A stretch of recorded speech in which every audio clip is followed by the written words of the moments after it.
Saya memanfaatkan status sebagai teman masa kecil untuk mengganggu Nona Wen, Liu Ruyan, selama 17 tahun.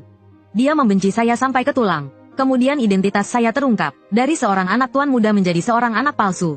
Dia berkata kepada saya, anak seorang penjudi sepertimu tidak layak untukku.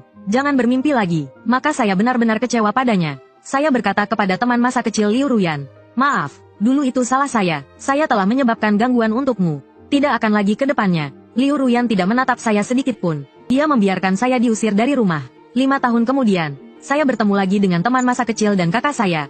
Mereka melihat saya yang lusuh dan kurus ini. Mereka tidak bisa percaya. Ini adalah orang yang dulunya adalah tuan muda yang angkuh di kalangan orang kaya. Liu Ruyan menatap saya lama. Lalu, dengan santai bertanya, bagaimana hidupmu selama ini? Saya menarik ujung baju saya yang robek. Dengan pelan berkata, baik, kakak saya, Yesue. Setelah mendengar itu, tertawa sinis. Baik, kamu hidup dengan baik. Namun beberapa orang mati karena kamu.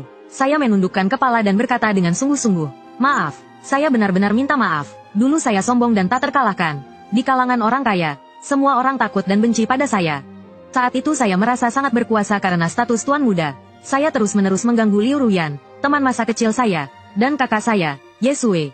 Biasanya dia akan menghormati saya. Namun setelah identitas saya terungkap 5 tahun yang lalu, saya dikirim kembali ke rumah ayah kandung saya. Ayah kandung saya adalah seorang penjudi. Setiap hari dia memukuli dan menghina saya. Beberapa hari lalu dia meninggal. Saya kemudian dibawa kembali oleh orang tua angkat saya. 5 tahun hidup yang penuh penderitaan. Saya telah kehilangan ketajaman saya, dan belajar untuk patuh. Sekarang teman masa kecil dan kakak saya memperlakukan saya seperti ini. Saya tidak memiliki keluhan sama sekali. Mereka bisa membawa saya kembali. Saya sudah sangat berterima kasih.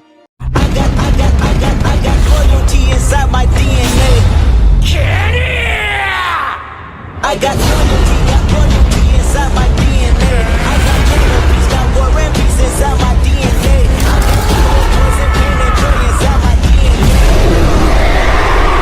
Segera, mobil berhenti di luar rumah lama keluarga Ye. Saya kembali ke tempat yang telah saya tinggali selama lebih dari 10 tahun.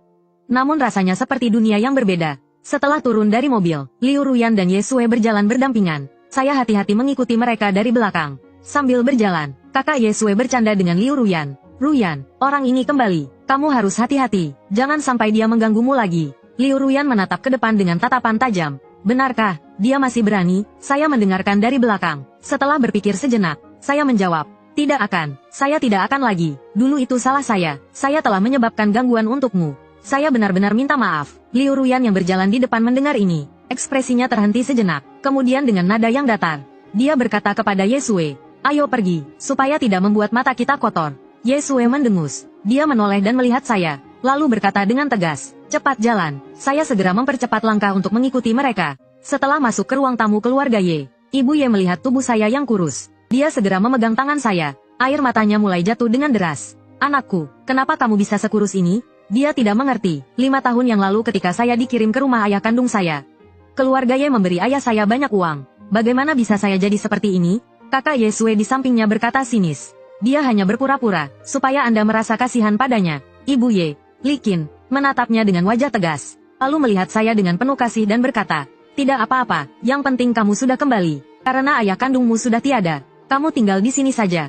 Tempat ini tetap rumahmu. Aku akan menganggapmu seperti anakku sendiri. Bagaimana? Saya menarik tangan saya perlahan. Dengan suara pelan saya berkata, Anda telah menyelamatkan saya. Saya sudah sangat berterima kasih. Yang lainnya, saya tidak berani berharap. Saat saya berkata demikian, Likin meneteskan air mata lebih banyak lagi. Dia mengatur tempat tinggal saya. Keluarga Ye sekarang sudah tidak punya anak laki-laki. Anak kandung mereka dulu tertukar. Tidak lama setelah itu meninggal karena sakit. Jadi saya kembali ke kamar saya yang dulu. Kamar itu masih seperti 5 tahun yang lalu. Malamnya saya terbaring di tempat tidur yang empuk, dan bermimpi tentang masa lalu yang menyakitkan. Ketika saya terbangun dari mimpi itu, saya berniat turun untuk menghirup udara segar. Namun saat baru keluar kamar, saya mendengar suara kakak Yesue di tikungan lorong. Sekarang dia bahkan tidak bisa menyentuh sehelai rambutmu. Yesue duduk di bar, sambil minum alkohol, dan berbicara kepada orang di telepon. Keluarga sudah mengaturkan jodoh untuknya. Kamu tidak perlu khawatir lagi. Saya mulai bisa menebak siapa orang di ujung telepon. Saya sudah kembali. Liu Ruyan pasti merasa jijik. Itulah sebabnya dia tengah malam menanyakan keadaan saya kepada Yesue. Namun dia pasti terlalu khawatir. Sekarang saya sudah tidak berani berharap pada Nona Qian. Saya tersenyum pahit. Ketika saya bersiap untuk berbalik kembali ke kamar, saya mendengar suara keras dari belakang. Berhenti. Saya berbalik. Yesue memandang saya dari atas ke bawah. lalu berkata dingin, "Kamu di sini apa? Mau menipu orang lagi?" Saya menundukkan kepala dan berkata, Saya hanya ingin keluar untuk berjalan-jalan dan menghirup udara segar." Yesue melangkah maju, tiba-tiba menarik kerah baju saya. "Kamu kira kamu masih tuan muda keluarga Ye? Bisa berjalan sembarangan di sini?" Saya segera meminta maaf. "Tidak akan saya lakukan lagi. Saya tidak akan melakukannya lagi." Yesue melihat saya dengan jijik. "Jangan pikir hanya karena kami membawa kamu kembali, kamu bisa hidup enak. Kebiasaan bodohmu belum hilang, ya?" Setelah itu dia mendorong saya sampai terjatuh ke tanah. Kemudian dia berbalik dan pergi. Saya perlahan-lahan bangkit dari tanah, lalu kembali ke kamar dengan tenang. Telepon Yesue dengan Liu Ruyan belum terputus. Liu Ruyan juga mendengar suara di sini. Yesue kembali ke bar. Liu Ruyan tiba-tiba bertanya, "Tadi kamu bilang keluarga kamu sudah mengaturkan jodoh untuk dia?" Yesue meneguk alkohol, tertawa sinis. "Iya, ibuku yang mengaturnya. Mereka akan bertemu dalam beberapa hari. Begitu dia sampai di sana, saya pastikan dia akan menyesal hidup." "Benar saja, ibu angkat saya, Li Qin, mengantar saya ke mobil Yesue." Saya dengan hati-hati bertanya, "Tante Li, kita mau kemana?" Kakak Yesue yang duduk di kursi pengemudi berkata, "Pokoknya, ini diatur oleh ibu. Kamu harus tampil baik." Saya mengangguk dan berkata, "Baik, sekarang, kemanapun kita pergi, itu pasti lebih baik daripada di rumah ayah kandung saya." Mobil berhenti di depan sebuah restoran. Restoran ini sangat saya kenal, karena Liu Ruyan sering ke sini.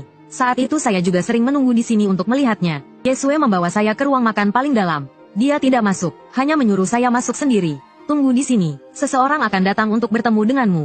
Saya tidak bertanya apa-apa, hanya mengangguk dan berkata baik. Kemudian saya masuk ke ruang makan dan menunggu dengan tenang. Namun setelah menunggu sepanjang hari, selain saya, tidak ada orang lain yang masuk ke ruang itu. Saya duduk dengan tenang, menunggu hingga menjelang senja. Yesue menelepon saya. Dia memberikan alamat baru untuk saya pergi ke sana. Saya mengenalnya. Itu adalah sebuah klub mewah milik Liu Ruyan. Saya tidak berani bertanya lebih lanjut. Setelah menutup telepon, saya keluar dari restoran. Namun di luar sedang turun hujan lebat. Untungnya alamat klub itu tidak terlalu jauh. Saya berlari di bawah hujan menuju pintu klub. Namun saya dihalangi oleh petugas keamanan. Saya menelepon Yesue, tetapi tidak ada yang mengangkat. Angin dingin dan hujan membasahi pakaian tipis saya. Saya berdiri di depan klub. Terlalu dingin hingga tubuh saya gemetar. Dua orang di lantai atas klub melihat penampilan saya yang begitu menyedihkan. Yesue melihat ke bawah melalui jendela.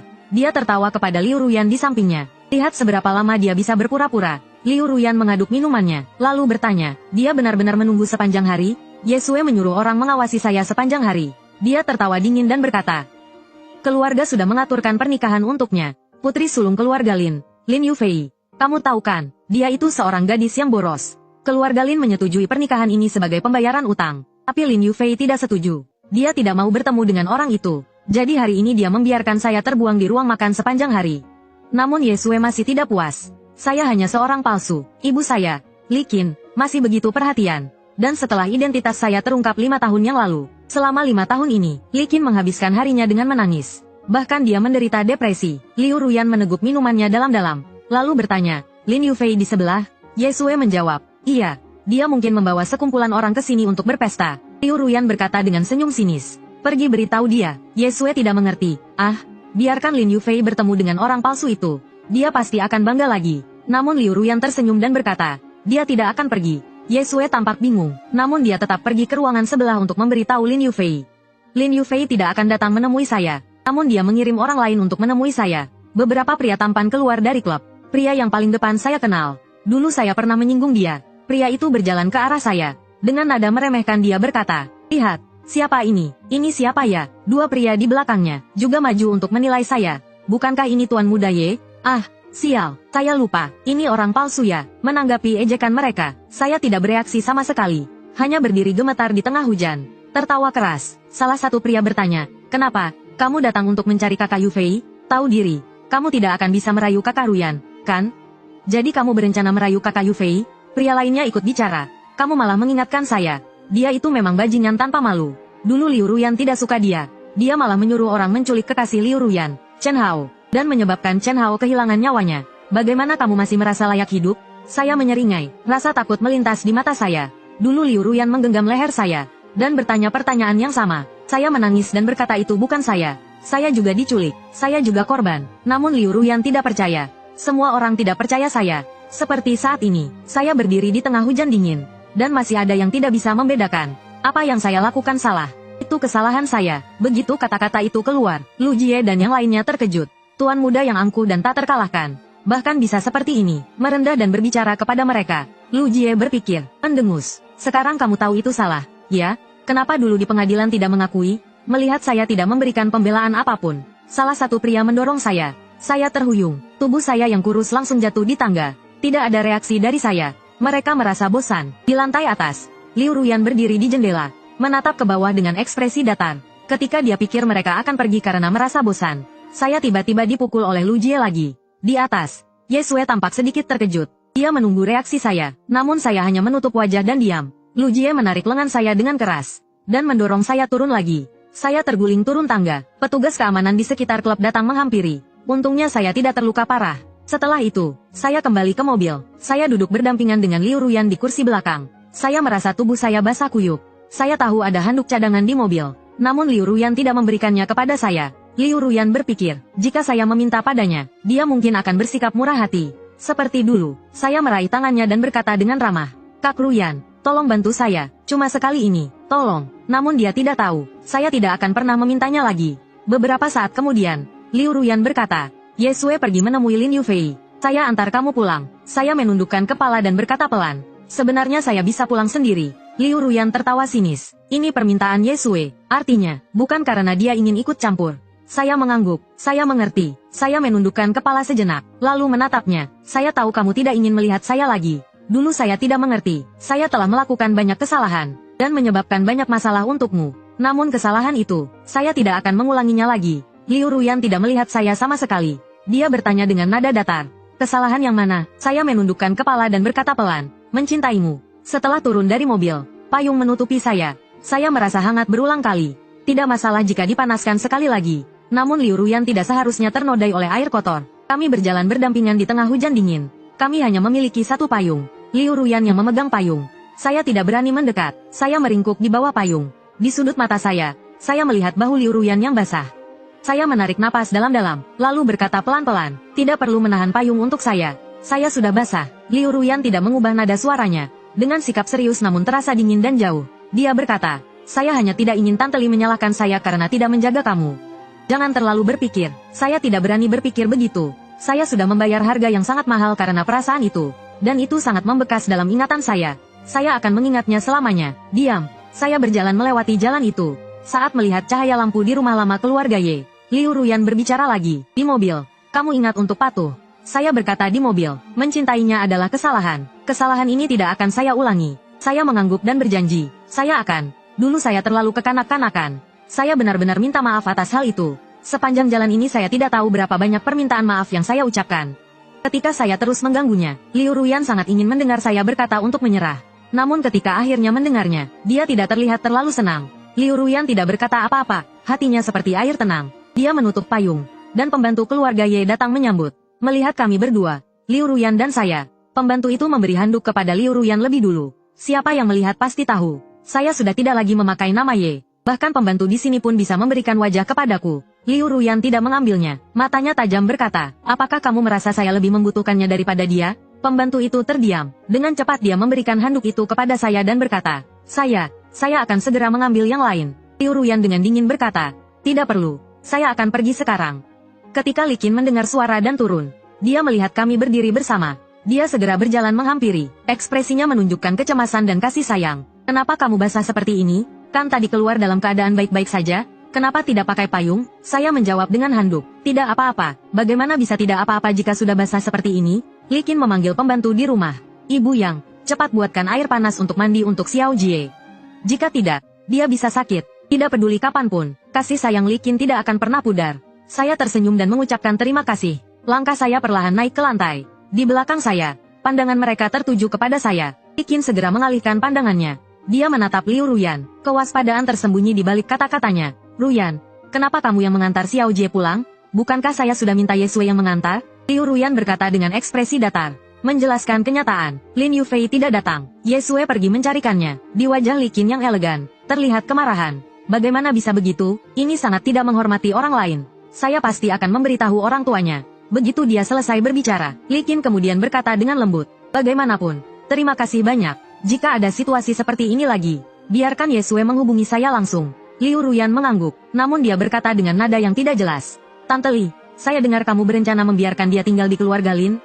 Ketika mandi, saya mengunci pintu. Tidak membiarkan siapapun masuk, Li Qin mengetuk pintu dan bertanya, Xiao Jie, apakah kamu merasa tidak enak? Perlukah saya siapkan obat dulu untuk pencegahan? Saya berhenti sejenak, lalu menjawab dengan tenang, tidak perlu, Tante Li. Saya tidak selemah itu, selama 5 tahun ini, saya tidak pernah terkena demam atau flu. Bahkan jika saya dipukuli hingga terluka parah, saya masih bisa menggigit handuk dan mengobati diri sendiri. Bahkan saat rasa sakit terbangun, saya masih tidak memedulikan luka-luka lama dan baru. Saya harus bangkit dan bekerja di tengah angin dan salju. Sepatu saya sudah rusak, kaki saya basah kuyup. Salju masuk ke dalam sepatu, membekukan jari-jari kaki saya hingga membiru. Jika dibandingkan dengan itu, kehujanan ini tidak seberapa. Setelah berganti pakaian, saya keluar. Li Qin sedang menunggu saya. Dia memegang tangan saya dengan cemas dan bertanya, bukankah saya sudah meminta Yesue menjaga kamu? Kenapa masih membiarkan kamu kehujanan? Saya dengan patuh menjawab, tidak apa-apa. Setelah kembali, saya belajar untuk lebih mengerti, menjadi lebih sopan, lembut dan pengertian. Li Qin selalu berdoa agar saya menjadi lebih dewasa, tidak terlalu manja dan keras kepala, tidak membuat ayah marah. Namun saya benar-benar berubah seperti ini. Sebagai seorang ibu, dia merasa sedih. Dia menarik saya ke samping untuk duduk, menepuk kepala dan pundak saya yang kurus. Li Qin merasa sangat pedih. Kali ini dia membawaku kembali. Itu adalah keputusan yang dia buat sendiri. Namun ini juga ada syaratnya. Dia tidak bisa lagi terlalu memanjakan saya. Jika saya menjadi terlalu manja dan membuat orang marah, tidak ada yang bisa menolong saya lagi. Saya tidak terbiasa dengan perhatian dan kasih sayang ini. Saya mengulurkan tangan dan berkata, Tante Li, biar saya yang melakukannya. Li Qin tidak melepaskan tangan saya. Namun dia berkata, Xiao Jie, selama ini saya yang salah. Tidak pernah mengunjungi kamu. Saya tersenyum tipis dan berkata, saya mengerti. Li Qin bertanya apa yang ada di hati saya sebenarnya. Apakah kamu masih ada perasaan terhadap Liu Ruyan? Tanpa menunggu dia selesai berbicara, saya langsung menggelengkan kepala. Tidak ada. Saya tahu diri saya. Tenang saja. Li Qin menelan air liur dan berkata, saya bukan bermaksud begitu. Saya mengangguk dan berkata, saya mengerti. Saya tidak akan menambah masalah lagi. Terutama masalah besar yang bisa menyebabkan kematian. Saya tidak akan melakukannya, dan saya tidak akan berani melakukannya lagi. Senyum itu semakin terasa pahit. Saya tidak menoleh. Lalu saya melanjutkan, saya akan mencoba mengenalkanmu pada. Saya akan mencoba mengenalkan wanita saya kepada Anda. Jika memungkinkan, kita bisa menikah. Namun jika tidak bisa, saya juga tidak akan membiarkan Anda kesulitan. Hari berikutnya, Lin Yufei datang untuk menjemput saya. Di perjalanan, Lin Yufei duduk di sebelah, dengan tangan menyangga wajahnya, melihat pemandangan jalan. Sementara saya duduk dengan tenang. Tangan saya diletakkan di atas paha, tidak mengucapkan sepatah kata pun, menundukkan kepala. Ini sangat berbeda dari apa yang didengar Lin Yufei tentang saya. Orang-orang mengatakan saya sombong dan angkuh, mengandalkan kekayaan dan kekuasaan keluarga. Tidak peduli dalam situasi apa, saya selalu ingin menjadi pusat perhatian.